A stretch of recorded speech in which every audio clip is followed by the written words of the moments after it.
Assalamualaikum warahmatullahi wabarakatuh and good morning to all the students who um,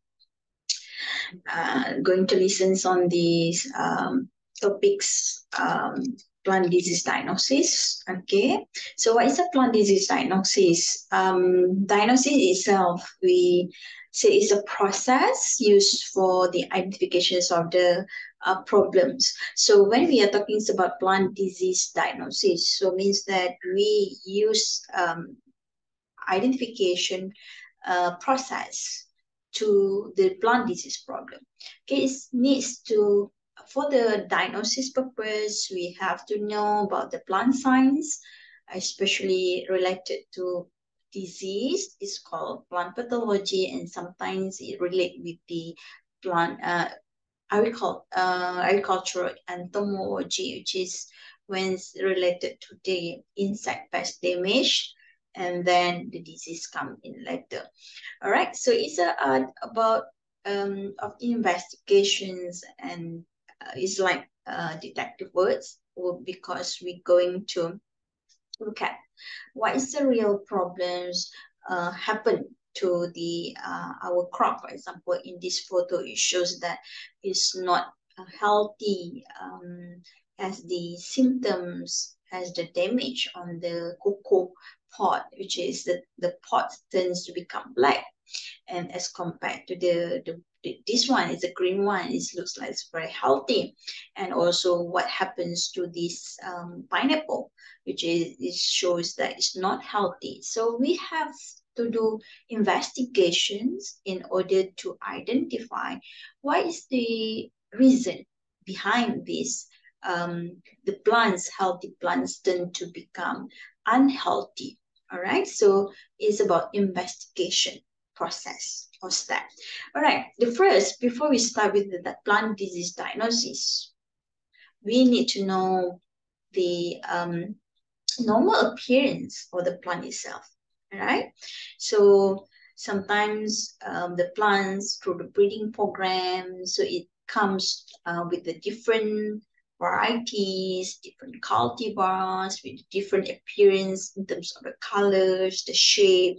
So maybe it looks different from the parents or the original that we know, that variety of the plants, but through the genetic breedings, through the modification, genetic modification, is done so the plants become looks different from the normal that normally we used to have that kinds of variety.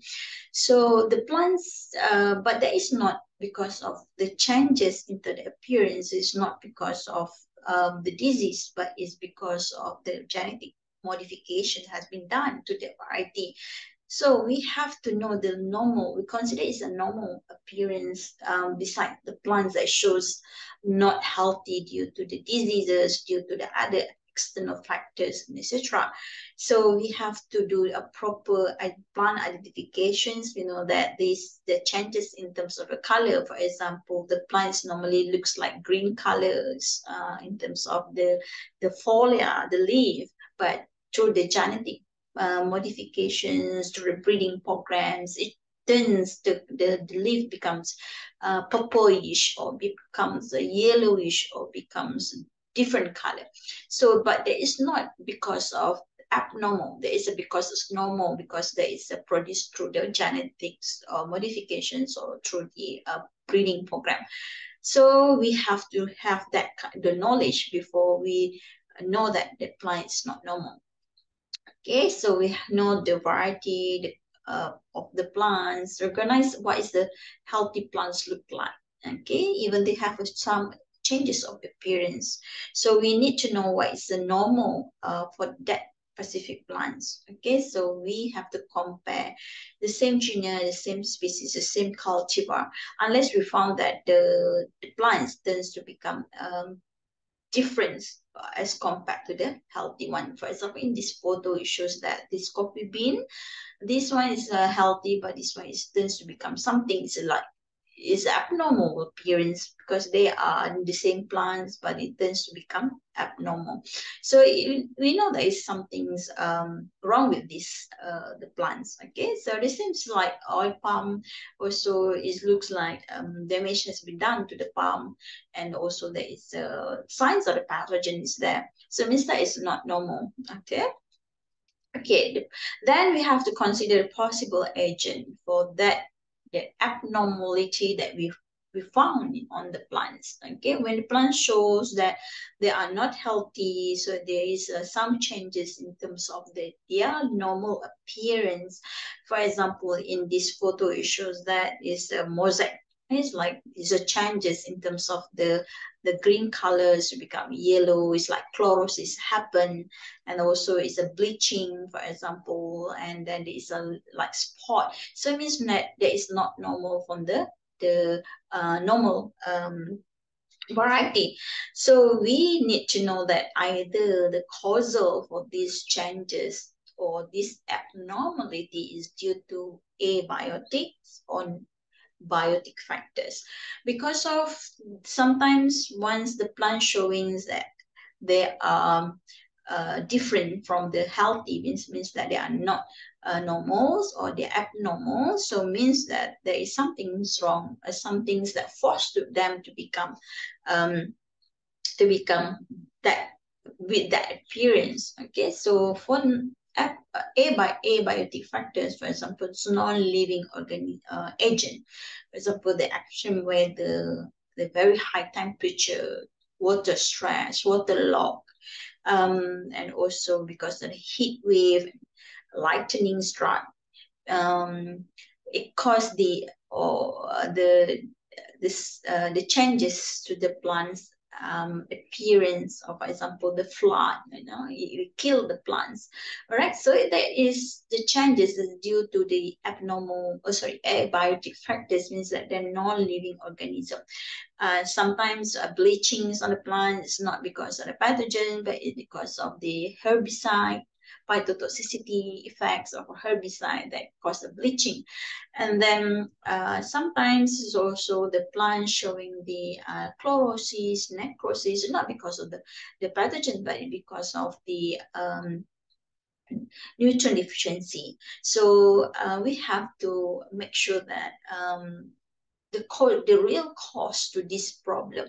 Okay, so if we are talking about the plant diseases that caused by the biotic factors is microorganisms, normally is living agents. Okay, so it belongs to the pathogens, and also can sometimes it can caused by the insect pests. And in plant disease we are talking more on the pathogen, but the insect pests is normally it relate to the as a vector. Okay, so they bring the virus to the plants. Okay, the pathogens is a group of the microorganisms. Some of them they belong to neutroph, biotroph, so they could attack the plant because they wants to get the nutrients from the plants. At the same time, they do a damage to the plants. Insect pests normally they will do some damage by the sucking on the plants, so they are living. When they do a sucking, so they can cause the damage to the cells of the plants, so the pathogens can use that damaged area as an entry point to get into the plants. All right, then after we know that it's either is a disease caused by biotics or abiotics, based on the some of the preliminary investigation towards the real cause to that problem. So sometimes we need to have knowledge based on the what's the real happens from the other sides of the world, for example. I mean, in other country. So probably we have to consult with the literature. Okay, so with the possible what is happening right now in our plants, on our plants, what's happened. So is it there is the common that been found in other country. So there is a compodiums pedia or compodiums, some plants has been well reported, for example, on the cucurbits, on rice, on the citrus. So they have put, they compile all the possible diseases with a nice photo. So we can look at this, compare what we have in our gardens or on our plants with the this information. And sometimes we also can browse through the internet, so through the journals, reportings from others, researcher. So this, it could help us to get some ideas. What is the cause of pathogens, and what is the cause to these problems, or these why the plant shows it's not normal, or why plant become not healthy with the kinds of the symptoms, so we can compare with the other people findings. Okay, and then we have to investigate because the symptom is showing by the plants, okay, and the signs is showing by the pathogen itself. So if the disease is caused by biotic disease, biotic pathogen, biotic factors, is like living organisms, so it shows that progressions, because the disease is progressed by time, because it's this microorganism is doing all the infections by times, progressively by time. Okay, so the symptom, we can see that the symptom is progressing. Okay, it's progressing with time, so it shows that it's a disease. But if there are no progress, probably there is the damage caused by the abiotic factors, not by pathogen. Okay, so generally, abiotic factors lack of symptom progression and does not spread because of they are not living organism that cause the disease or cause the damage. And but it's quite tricky when you want to distinguish between the plant attacked by the pathogens. It shows some progressions with the progress of plant that's showing chlorosis and necrosis due to the nutrient lack of nutrients, because lack of nutrients or nutrient deficiency also sometimes plants showing almost similar with the plants that having problems with the root parts of damage of roots due to the disease, etc. Okay, so ask the questions is the next step. When we notice that problem, we can ask when we start to found these problems. When we find these issues and how the disease progress or the damage, is it sudden or is it gradual? So the age of the plants, and then the percentage has been infected, we call it as the disease incidence or disease severity, and what is the degree of the injuries we call it as a disease severity. So asking the questions to get some extra information before we come to the conclusions or ideas that what real cause of pathogens, or what is the real cause to these unhealthy plants. Okay, so observe the pattern.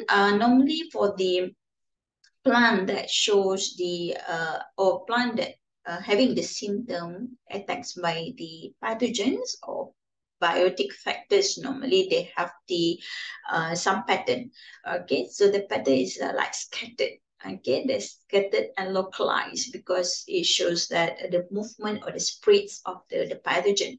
But for diseases damage due to the abiotic factors, normally there's no random. It's like more uniform, and it's a large area because of has all the plant exposed to the same factors, for example, like flood or extreme temperature, or these rainings, waterlogged. So it shows that the almost uniform. Okay, and that one also can be used to determine either the disease or the damage has been done due to the pathogens or living organisms or non-living organisms. Okay, and then review the culture practices, because the culture practices also can give some ideas what types of the diseases that we have in that area. For example, in the area has been practiced by the culture. Monoculture means there is only one type of the crops keep growing in the areas, or we do have the other intercropping. So all these could give ideas or to confirm what kinds of the disease or what kinds of the problem we do have. For example, the plant is showing the lack of nutrients like chlorosis, not chlorosis, but if we review the culture practices, we know that there is the area has not been has not been applied by fertilizer many months because of something has happened, and then or because this plant is showing the bleaching because of the we just applied the herbicide to control the weeds. So all these could give the ideas or can confirm what kinds of what's the real cause to that problem or the unhealthy plants. Okay.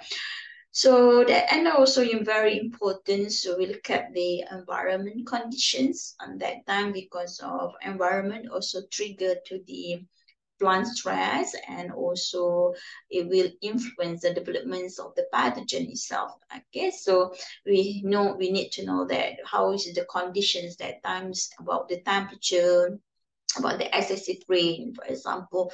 So it caused the water loss in some areas and caused the stress to the plant. And then sometimes when the plant is under stress, it shows that is giving the high chance for the pathogens to attack. So it's make it become, the area or the plants become worse to be attacked by the pathogen. And also sometimes the soil types, the plant it shows unhealthy, or it tends to become chlorosis.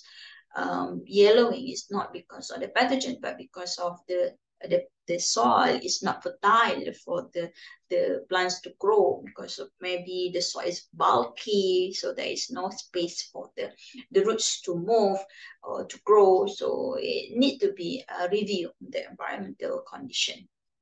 Okay, and then after that, if we confirm that the plant is caused by the disease or biotic factors like pathogens, so we can observe and confirm by the symptoms and sign. Symptom is showing by the plant itself, reactions of the plants toward the pathogens or the attacks by the pathogens. So it shows that some of the changes in their normal appearance.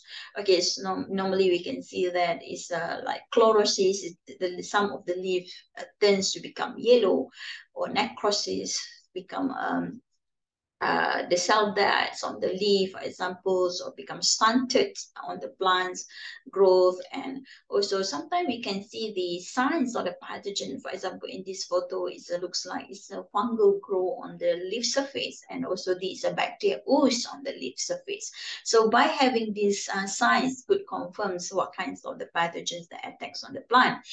But sometimes we cannot see clearly the signs of the pathogens by just having the symptom. For example, in this banana is like very short, so probably it will have many possible causal to these problems. Either is a bacteria, either is a fungal pathogens, or what's happened, or either is a virus that can cause the stunted of the plant. And also some of the plants, for example, is showing a wilting. Wilting can caused by the bacteria, caused by the fungus. So we have to do a further investigation. But at least by having or observe the symptom and signs of the pathogen, is give us idea it could lead us in during the investigation, what's the real cause to this problem. Okay, it's normally symptoms of the plants can be observed either in terms of their growth developments, either they are underdevelopments or overdevelopments. And also sometimes you can see the symptom of necrosis. Necrotic cells means that the cell death. Alterations in terms of the normal appearance, in terms of the colors, in terms of the growth or the shape, and wiltings. So we need also to identify the parts of the plants has been infected. For example, in these stunted plants, what really happens that to this plant? Is it because of the roots not fully growth, or it cannot able to do their function to absorb the nutrients or water bring up to the plants, so the plants become stunted, it's lack of nutrients or any other things that really happens to the plant. So we have to know which parts of the plant has been infected by the pathogen. All right, then once we confirm that the plant is suffering from the disease caused by the pathogens, we could bring the plants back to the laboratory. But some of the diseases, for example, virus, has been investigated. I mean, research has been done towards that, and they come with the rapid test, which is you can bring the test the kits to the field and then do some of the testing to confirm what kinds of the viruses that attacks on this plant. But if we don't have these rapid tests to be done in the field, so we can bring some the infected sample, interpreted plants, bring back to the laboratory, and then we do the investigations, observe under light microscope, and then try to grow the pathogens on the media, especially on the foliar disease that able to grow on the media that belong to the naturotroph. But if they are biotroph, means that you are unable to grow them on artificial media, so we have to do some slide, for example, under microscope and observe their morphological characteristics, and we can do also the molecular identification or examinations to confirm the pathogen. So for those the pathogens that can be cultured, so it can be grown on the artificial media. So there is some of the process for the isolations of the pathogen. So we can conduct this process under the sterile conditions, so grow them on the artificial media, and then also once we got the culture, we confirm that it's a real pathogen, so we can identify this pathogen using several types of the identification method that are available in this currently in the plant diagnostic lab.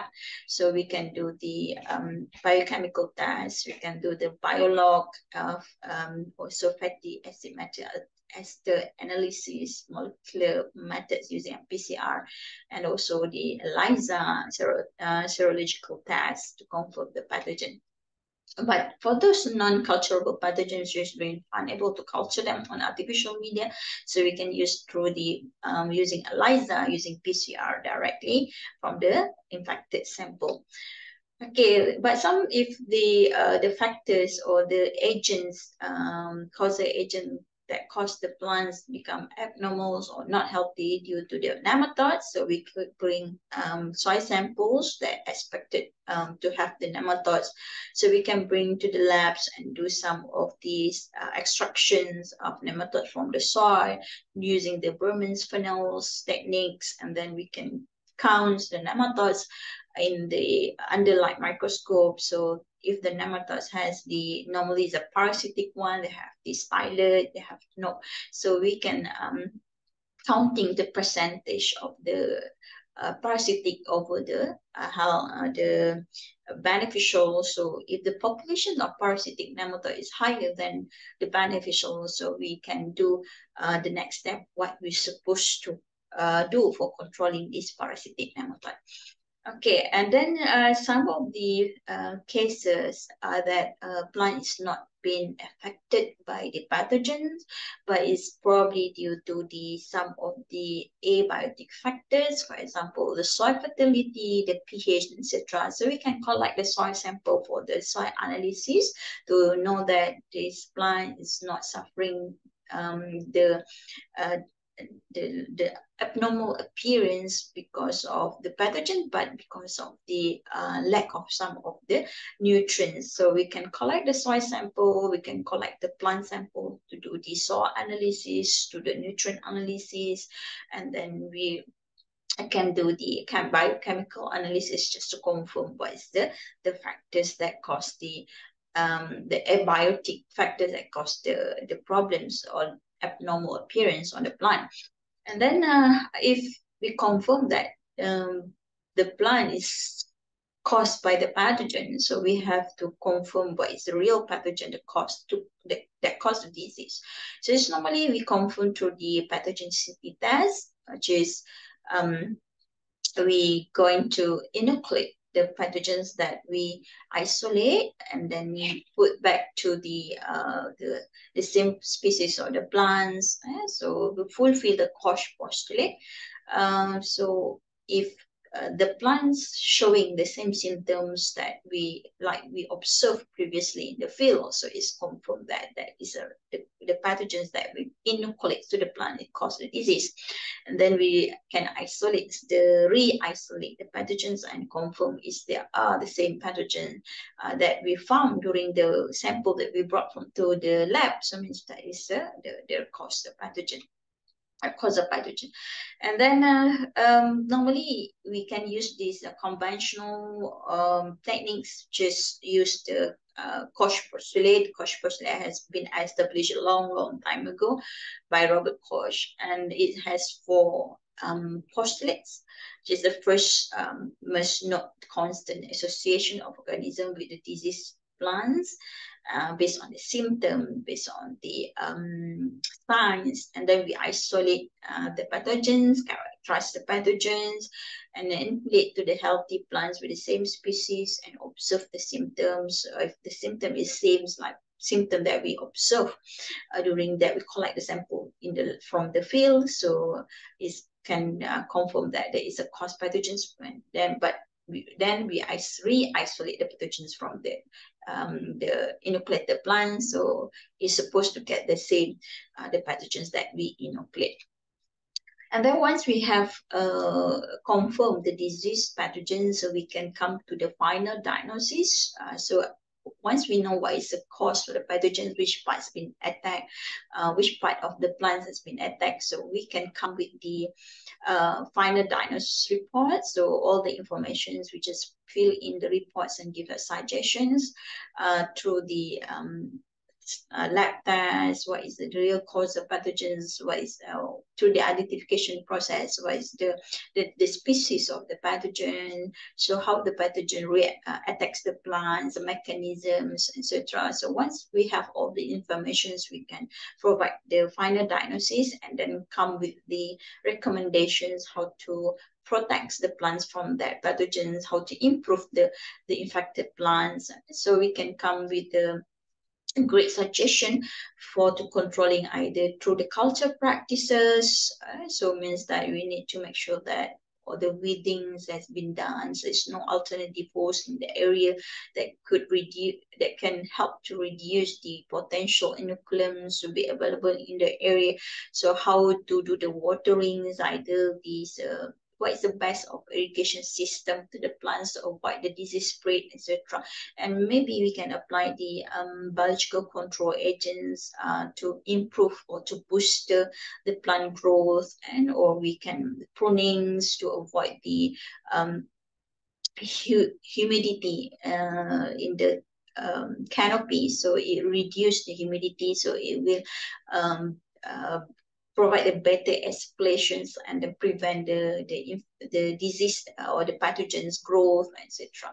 And also the best is integrate disease management, integrated disease management, which is consider all the possible available control method for the disease, and then less use chemical or use a chemical when it's necessary or when it's needed only. So it could help to prevent or to control the disease.